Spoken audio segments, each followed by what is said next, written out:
So, as y'all know, I'm not the most normal YouTuber, and y'all could probably tell by now I'm a little crazy. So, today I'm gonna tell you what it's like to be in a mental hospital.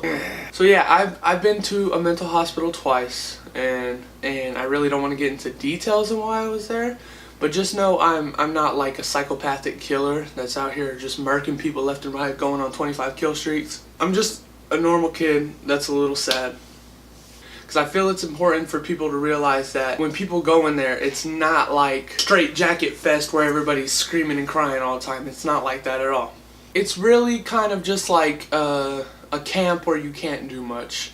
You know, you're filled with a bunch of kids that are just different than, you know, your normal party goers. So when you get there, the age range for the kids section is about like 6 years old to 17-year-old, and I was a 17-year-old, so I'm filled with a bunch of kids that are way younger than me. So I was like the dad of this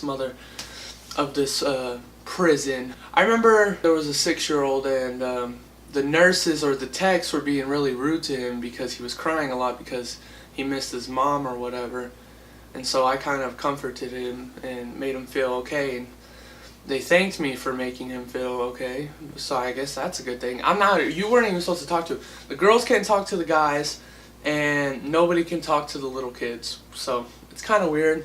When you're in there, you kind of make friends real easily because you feel like you're the same as everybody else. Like everybody's got issues in there, and so you don't have to feel alone. And so it's a really nice feeling going in there, if you know what I'm saying. Those kids that walk around school and you think of them as, oh, they're the weird ones or they're the crazy ones, they're actually pretty damn normal, and they just have emotions that they can't control, and feelings that they can't hide as well as others do. And so that's why we think of them as weird or different, because they can't hide them like normal people. Everybody can go there to get better, and you go there and you set your goal for when you get there of what you want to accomplish while you're there. And my goal was to stop putting others above myself, because my biggest problem is I like to make sure people's other feelings are more important than mine all the time.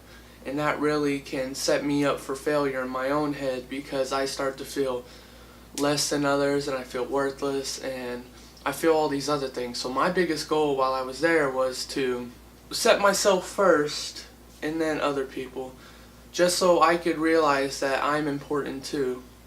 That was my biggest goal the first time going around there. I just want to let you know, when you go to one of these places, for kids, if you're a kid watching this and either you're about to go to one of these places or you want to go to one of these places, all you do is watch movies. I watched all the Shrek movies. All you do is sit around and watch movies, and then you go to breakfast, lunch, and dinner. That's really it.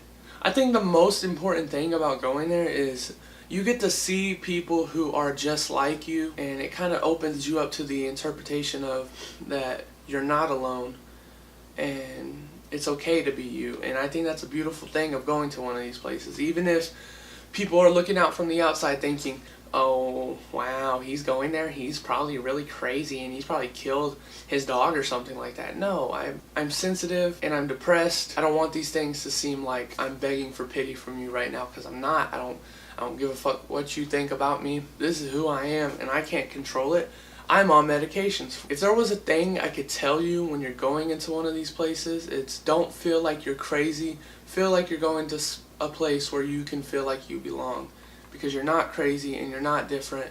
You are you, and you is beautiful. I will tell you some stories though of some crazy things that happened. So we got to go outside, and I was balling up the basketball courts. You know, I was being like white Michael Jordan out there. I hear from a distance, "Oh my God, she's cutting herself with a stick!"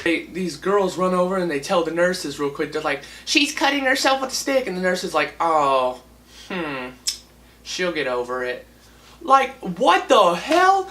You're not gonna help this girl? I mean, she clearly has a problem and it needs to be resolved, but these nurses are just like letting her go through with what she's doing because they don't care, and they're too lazy to get up and go walk over to the sandbox to stop this girl. So the girls that ran over there to tell him this, they just go in, they grab the stick from this girl and they throw it over the fence. That's it. Same girl that did that with the stick, we were all sitting around watching movies one time, and she farted, and some of the guys started laughing.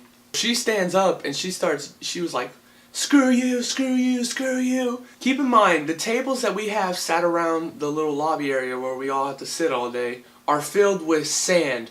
I'm talking 100 pounds of sand. And this girl gets up and flips the desk, and I'm just like sitting there like.